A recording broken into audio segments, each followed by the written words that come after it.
देख्दै हुनुहुन्छ भने मेरो विशेष होइन र थर्ड स्टेपको क्यान्सर डक्टरले पनि माया मारेको हर समाजले पनि माया मारिसकेको मान्छेलाई मैले ट्रिटमेन्ट गराउन सफल भएँ।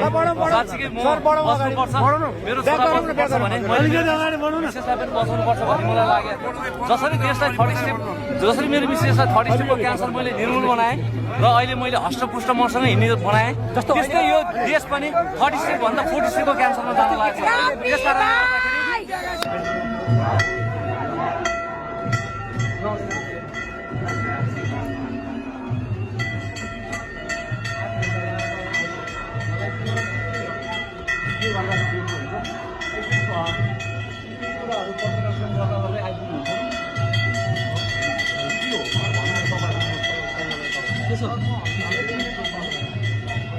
हाम्रो त भेट त धेरै पनि भएको नि।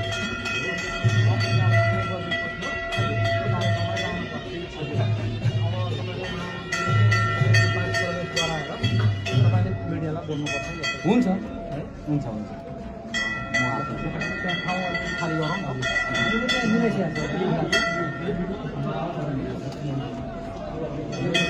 रविन्द्र सर कतिको उत्साहित हुनुहुन्छ ठुलो सर?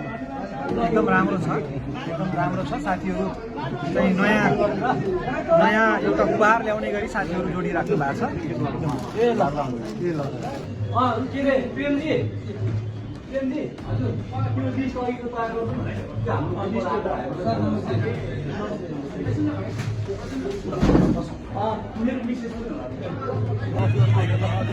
एकछिन यता बसौँ।